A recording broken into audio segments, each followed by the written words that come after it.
Hi, and welcome to VIBEZ Daily. This is a daily devotional curated by VIBEZ Church to help you practice the way of Jesus and be all that God has called you to be.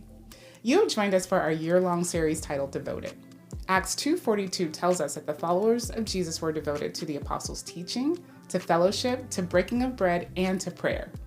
This podcast was created to provide context and commentary for what you read each day. Just before our friends begin discussing today's reading, we want to invite you not only for fellowship, but for prayer as well. We have created the VIBE Daily Chat Group to offer you fellowship and a community where you can state your observations, ask questions about the reading or the podcast. You can join us by downloading the VIBEZ Church app in your favorite app store. Click Join the Conversation and join us today.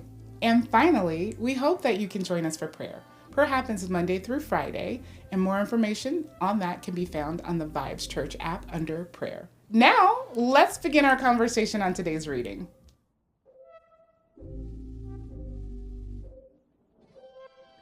All right, welcome back to the VIBEZ Daily Podcast. This is day 43.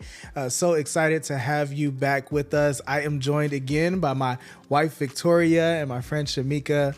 We are here to continue our discussion through the Word of God this year, and just want to encourage you. You have now knocked down 3 books of the Bible: Genesis, Exodus, and Leviticus.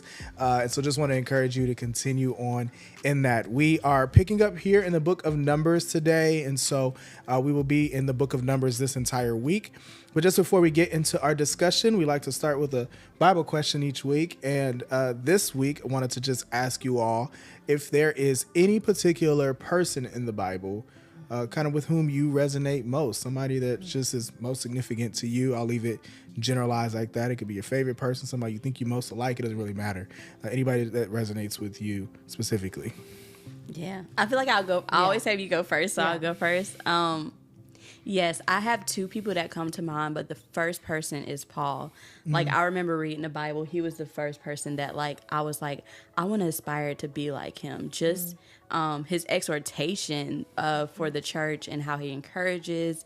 And he's always, like, just so real and raw with, like, the things of God and just making sure that he's equipping and building up the believers. Yeah. That's something that I just really admire about him. So I would say that, and because like encouragement is one of my things that I loved and enjoy doing within the body, is like encouraging other fellow believers and reminding them of the word and those kind of things. So Paul, but when it comes to lamenting, I resonate with David. The Psalms is speaking my language. I'm like, yes, like this is exactly how I would talk to or even approach God. Just that real, raw, and vulnerable conversation. I just really always can connect and resonate with David and Psalm. I love it. Okay, so mine would be the person that I aspire to be. So I have 2. The person I would aspire to be like, I want to be like Elisha. Ooh. I need that double portion of the Spirit. Like I used to always say Elijah, but like I'm really looking, towards like gaining all the experience and knowledge and stuff from Elijah, but then like getting past the torch and then being like the Elisha. And like I loved how he just like continued the work. Yeah. And he had a double portion, and it just seemed like he was just like fearless in all that he did. And so I really love that. But then as of late, I feel like the Lord always continues to point me back to Isaiah when he's like giving me instructions to do stuff. Yes. And it's just like, okay, you're going to tell the people what I'm telling you to tell them, or you're going to go and do this. And so Isaiah is somebody who I feel like the Lord uses to like train me. That's good. Actually. Good. That's good. You guys all gave the wrong answer. The easy answer is Jesus. Ooh. No, I'm just messing with you. Wait a minute. I mean, come on, guys. There's only one answer. Jesus is the answer. He is the answer. He is the answer. No. That's good. And honestly, I probably would have answered Paul as well. In general, it actually, for most of my life, and maybe I just feel like I'm not young anymore. It's my problem. It was like actually Timothy, because he was kind of Paul's understudy, and I just loved, like, there's a verse that was really significant to me growing up was 1 Timothy 4:12, which says, "Do not let anyone despise you because you are young, but instead be an example to all believers in the way that you live, in your love, your faith, and your purity." And so it was a scripture that meant a lot to me because I tried to, for the most part, I had a season, like live out as a young person, kind of that. And so I really resonated with Timothy and just kind of his charge as a young person to carry the word. And I guess, again, I just don't feel quite as young anymore. So now it's more Paul. But, Upgrade to Paul. Upgrade to Paul. Now I need a Timothy behind. So, but yeah, I think similar point to you, but really Paul for me was also just his drastic turnaround in life. Yes. Like, just kind of, you know, he goes from literally persecuting Christians and like, you know, being the antithesis of an evangelist to like the greatest evangelist we probably have ever seen. Right. And so I just love that God being able to use him despite kind of where he came from and what he did. And just the same fervor and the same energy and passion that he had to persecute Christians that he ultimately used to save. So For sure. yeah, those are who kind of make sense to me. But That's my guy. it's good people. I like Paul. Yeah. All right. So let's jump into Numbers specifically. And we have 5 chapters here to go through today, chapters 1 through 5 here in Numbers. We kind of pick up where Leviticus leaves off in some ways. So it's not necessarily chronological, but it does cover some things shortly after the laws are given in Leviticus. And it's, again, continuing. We are everything we've read so far from Exodus all the way through Deuteronomy, by the time we get to that, really just takes place in the life of Moses. So we have 4 different books that really kind of are all taking place in the years that Moses lived. So Numbers kind of covers that as well. We pick up in chapter 1, and it really reflects the name of this book, Numbers. We kind of deal with a census and start counting the people of Israel is where it starts off. So let's just start in chapter 1. Anything that just stuck out to you guys? Again, it could seem a little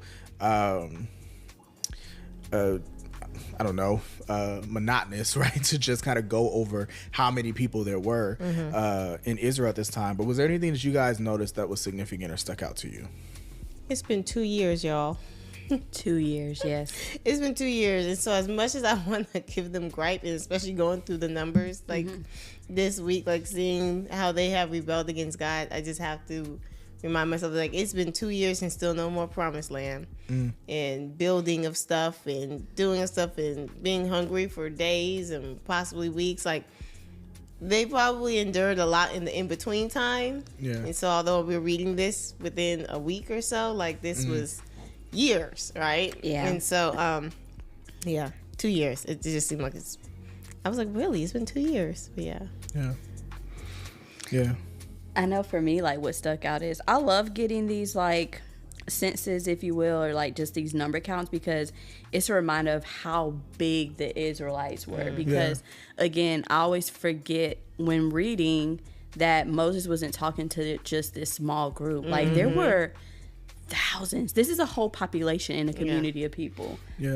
So that was mind-blowing to me. And to know that, like, in this count, this was only counting the men that were able to serve in the army. So they're 20 years and older. That's not women. That's not children. And to know that it was 603,550, like, that's a lot of men. But I thought it was so, again, good to just see how much they have multiplied, like how God has withheld his promise to Abraham that, I mean, his descendants would be numerous.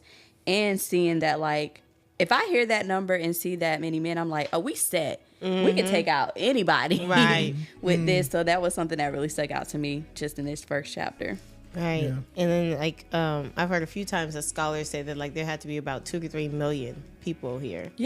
Like, and just to think about it, when you said they're walking past certain nations and stuff, it is like, this is a lot of people here. They were probably definitely intimidating. For sure. One thing that also jumped out to me was how many was listed in the tribe of Judah. I don't know why the tribe of Judah just continues to stick out to me, and how they had more than everyone else. And I was just like, okay, there's something going on. And even that, I'm sorry, I'm jumping ahead, but in chapter 2, like,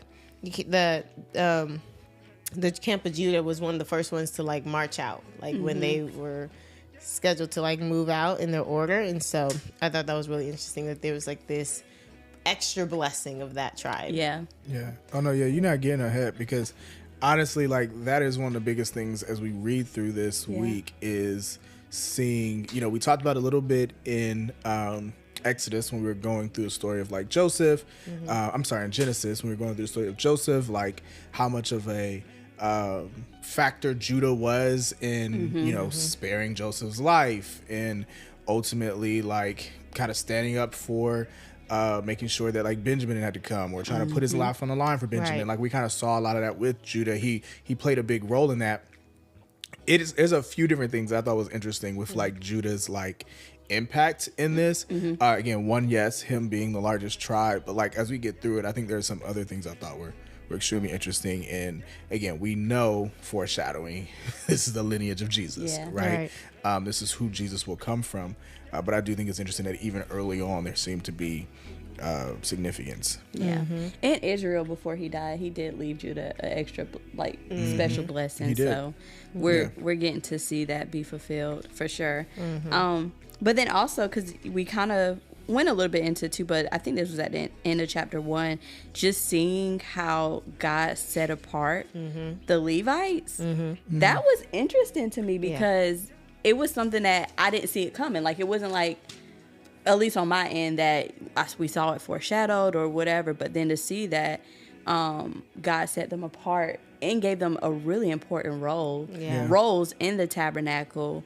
I thought that was pretty like honorable to be looked at and God in that way. And it was like amongst these special people, the Israelites, you had even like another special group of people, which were the Levites. But then I just love how even in Numbers and in the chapters, we'll see just this nice order of people getting assigned tasks and like alleviating stuff from like Moses and Aaron, and like we're really seeing a system being created, which is necessary because, again, so many people, and to know that like Moses and Aaron had been doing this for so long. We do know that Moses' his father-in-law had kind of came and established some ways of order, but now we're seeing it even more. Because God already knows what's up. Like he knows where he's taking them. He knows how big the community is, and so it's good to see this structure. And I think it was really interesting for the Levites specifically also that how much weight it was in them protecting the materials of like the tabernacle, because it says in verse 51, like, if any outsider comes near, he should be put to death. And I'm assuming it's the Levites that need to be putting them to death. Like, I don't know. But like it keeps saying this, like, you know, you'll see this in chapter 3 again, and the Lord continues to say, like, okay, if anybody comes near the temple who's not supposed to, like, they need to be put to death. And I just think about like how the Levites stood up for God back at the mountain, where he was just like, okay, go pick up your sword and fight against your brothers. And they were like, bet. And they went out and like fought against their brothers. And I just was thinking in my head, like, they're just so gangster. Like, I would think that like the Levites are like, we're just the Lord's servants. But they are pretty gangster to me, in my opinion. And then to even think of how back to, when Abraham, Isaac, Jacob, and Jacob, Israel was giving the blessing for his sons, and he was saying that Levi was like, had like a temper. Yeah, him and Simeon. Yeah, him and Simeon. Yeah, like it was like y'all have like a temper. Oh yeah. Oh yeah, because that's right. It was chapter 49 verse 7. It says, "Cursed be their anger, for it is fierce, and their wrath, for it is cruel." And so I was just like, and I always made a note, like, what, the Levites, they really bout it like that? But they bout it like that. We'll definitely see. Yeah, because it's Levi and Simeon that goes after Dinah's, like, when their sister is right. Yeah, it's like generational now. Yeah. Yes, that makes so much sense. Very interesting. Which we'll see them later on, creating feuds with Moses and Aaron all the time. Yeah. Interesting. Yeah, that I think all of that is just is pretty interesting. Just the way that promise that Israel gives, right, has played out, as you said, just generations. Like, it's the power of a blessing, right? Or a curse, right? That like Right. it really carries its weight. And I think that's interesting. Yeah. I last thing I'll say, just kind of on the numbers piece, I wanted to, I forgot to do it. Maybe it's something that you guys could do, or even you're watching could do. Compare it, man. Go look up like what the populations of like some of your bigger cities are, and just think about That's like good. how many people we're talking about here, Yeah. right? Like you said, if it's in the 2 to 3 million range of probably total people, if you include women, children, servants that may be around, the Levites who weren't even counted in that number, right? The Right. Levites Right, weren't they even wasn't. included.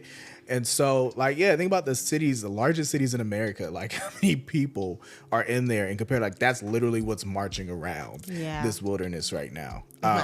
That's really So, wild to think about. Yeah, it's a lot of people, and I still don't have no idea how they communicated with everybody. And I think that's why I have so much grace when it comes to like some of them just like falling off or whatever, because it's like, this is a lot of people, a lot of accountability. Like, how can a population that big really like be really honed in on like following God the entire time? Yeah, The entire time. And we see how much of an influence it is whenever somebody falls off, how it can corrupt an entire group. So absolutely. it does help me give them grace of like, okay, it was a lot of people. Yeah, that's good. Yeah, so I mean, we go from chapter 1 into 2, and we kind of deal with some organization of those same people. So this kind of gives us an idea of kind of where they will camp when they do stop in a particular place, how they're organized. Which again, like it just blows my mind they could be this organized with people that large, like Yes. with that many people. But we start to see that, and to your point, Judah's the first division that it kind of talks about here, right? His military division is first. What was interesting is I saw this name Nashon in chapter 2, and it was, I was like, I feel like I just know this name from somewhere, and I couldn't remember where. And we'll see it again later when they kind of offer bring their offers. Like Nashon is first. He's first. He leads that there. But I remember hearing, and there's in the Jewish tradition and like their history, Nashon is actually believed to be the first person to have walked into the Red Sea. And so like there's this again, it's just tradition. And if you actually read the Jews' interpretation of like the Exodus story, the waters didn't part immediately, is what they believe. Is that like Moses, raises the staff, the water then part immediately, and Nashon instead walks into the water pretty much until it rises to his nose, and it's at that point that the water parts. And so it was just like this. He's actually considered like a great person of faith, like in their tradition, because he had the faith to actually lead them into the water specifically. And so you see that. I say that because again, when you see that he's leading in this military piece and he's one of the first ones to offer, it's because again, traditionally to them, he was like almost like a prince or in their divisions, because they really like followed him. It felt like he was a military leader of sorts. And so like I said, when I was reading, I was like, why do I know this name from somewhere? But because I had heard that story specifically elsewhere. And it led me to just kind of do some additional research and kind of remember why I found him. But yeah, it's just a very interesting thing that we don't get in our Bible. Right. And I think it's where like that extra context, particularly this is Jewish literature in a lot of ways, it's very similar. But to read others' interpretation or understanding of this, I think it's helpful for context. I think that's really cool, because I feel like anytime God points out anybody's name, there has to be some kind of significance to it. And a lot of times we don't get to hear backstories or just different parts of their lives. But we know it's something about them, the fact that God would choose them to be leaders or talked about and everything. So that's actually really interesting and really cool. But yeah. Anything else about like the arrangement of the camps though, that you guys thought were interesting? I did look up a picture of it, and I just love how it just seemed so fortified. It seemed like to an enemy or outsider or anyone coming in, like, one, you don't want to mess with them, but two, like how surrounded the tabernacle was. And it seemed like if there was some kind of attack, they're going to have to go through a lot of different tribes first. Like, to even get on all sides. So I love that the arrangement of it. It seemed like it covered every base and every corner to make sure that the tabernacle was protected. So yeah, that stuck out to me. Yeah, and even when they move out, right? That it's like essentially 6 camps go first, and the tabernacle is kind of in the middle, and then it's like the other. Like no matter what, God and His tabernacle, His presence, like at the center. And I think it shows what was most protected. Like everything revolved around the Lord. Right? Yep, He's at the center. That's good. Okay. So again, that was kind of a quick piece there, but then we go into kind of Aaron's sons and just kind of some service there specifically. At this point, we're already aware, he had some other sons that died. They mentioned that in verse 4. We're reminded of Nadab and Abihu. But anything that was interesting to you guys here in chapter 3? I think it's interesting that they said these are the generations of Aaron and Moses, but they only talk about Aaron's descendants. I'm like, where are Moses' children? Yeah. Like, you do not hear about his sons after this. You don't. Because didn't he, in previous chapters, he kind of left them with his, like, father-in-law. And his father-in-law brought them. And you're right. I don't know what happens. And then eventually he remarries, which we'll get to. Right. And that was a whole topic of discussion. But again, children. Where the babies? That's a good question. I will tell you why. Why? What happened? Well, I mean, think about it. No, but just think about like the laws and a lot of what is taught in the law, right? Moses doesn't marry an Israelite.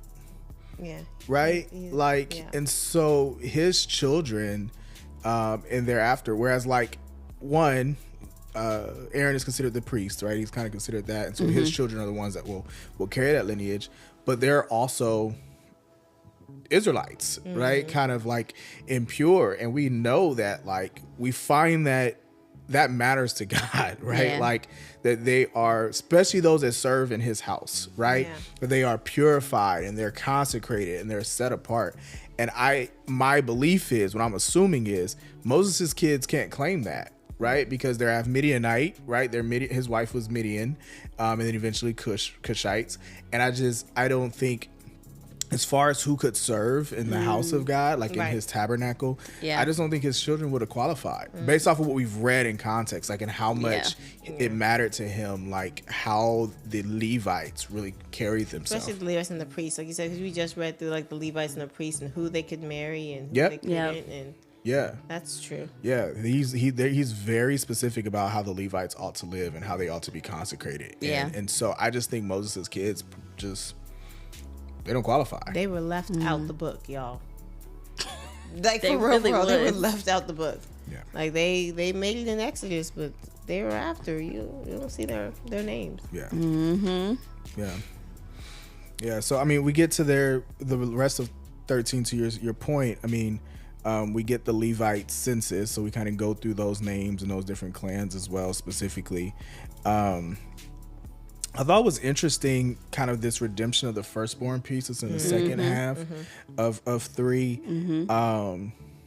Because like one, again, this Levite clan, I don't know if you paid attention, much smaller than kind of the other clans. Like they were the smallest. Their numbers, and they counted 1 month and older, right? Right. Not just 20 and older, right? They actually counted more people, like more ages in the Levites, and they were just a much smaller tribe than all the others. But I thought it was interesting, this, like, the Levites are essentially replacing the firstborns of every other tribe, right? And so, like, where God had called them to consecrate the firstborn and essentially dedicate them to the Lord, He says the Levites will serve in your place. So, like, instead of me having a firstborn son and having to send them to the temple to work on behalf of God, it's like the Levites taking their place.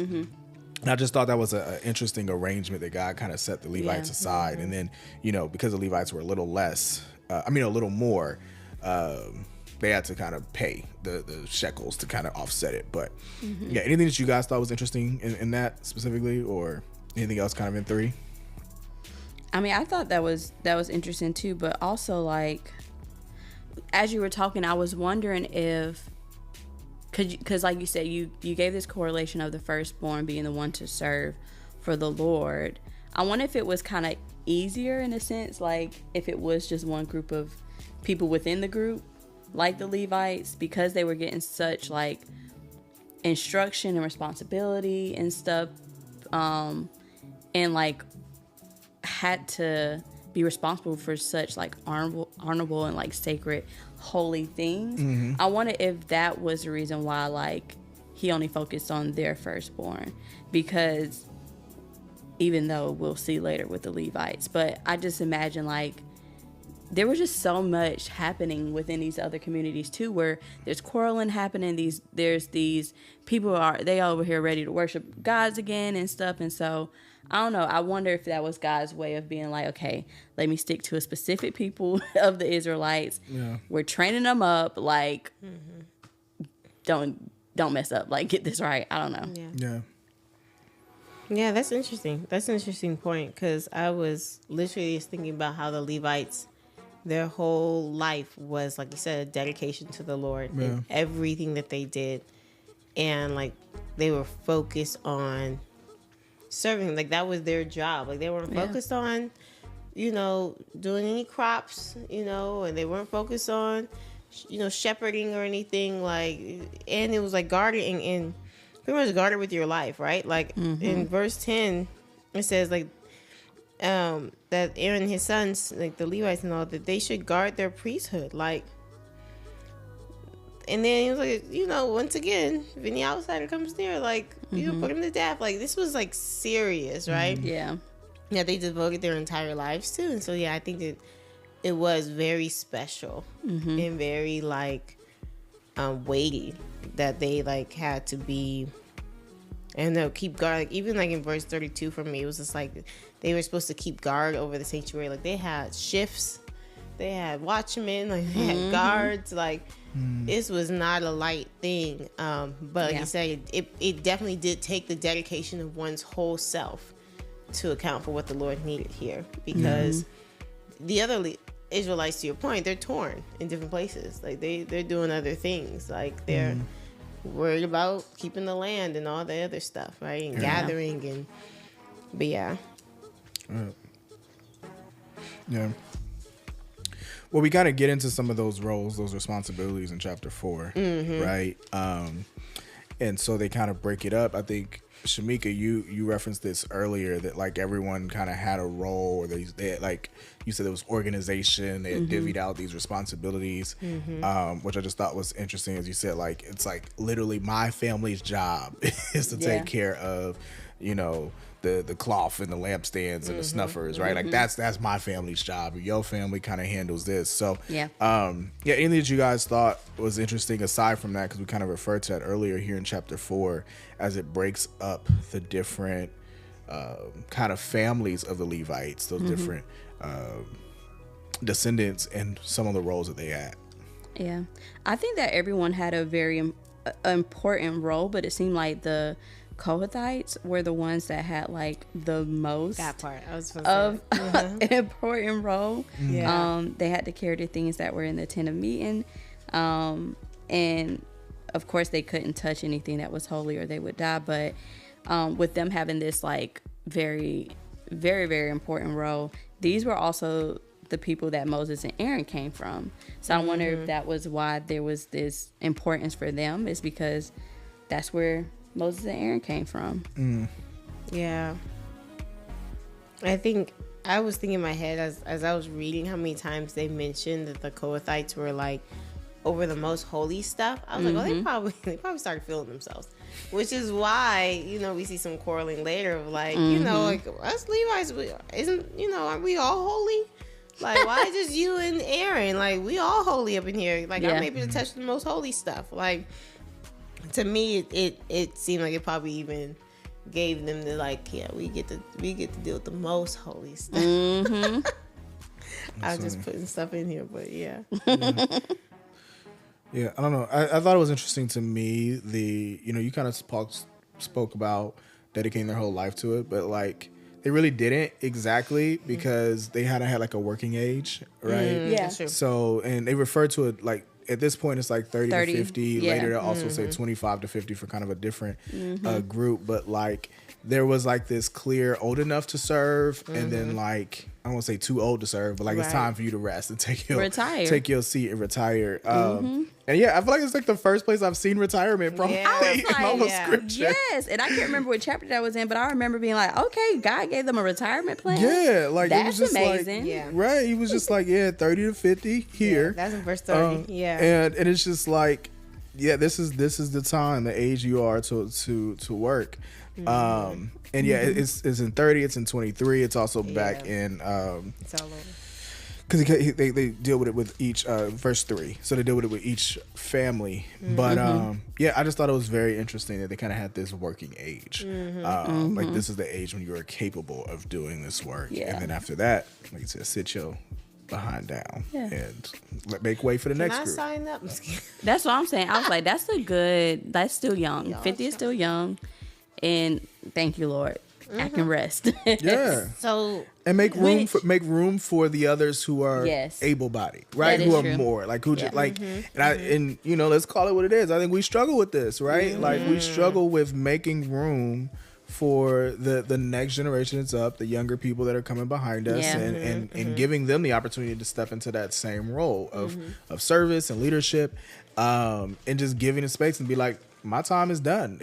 I've done my part. Yeah. I've served for a generation. It's on to you. Yeah. Come on. And it probably was for their own good too. Even though people lived longer than what they do now, it's like y'all are over these really sacred things.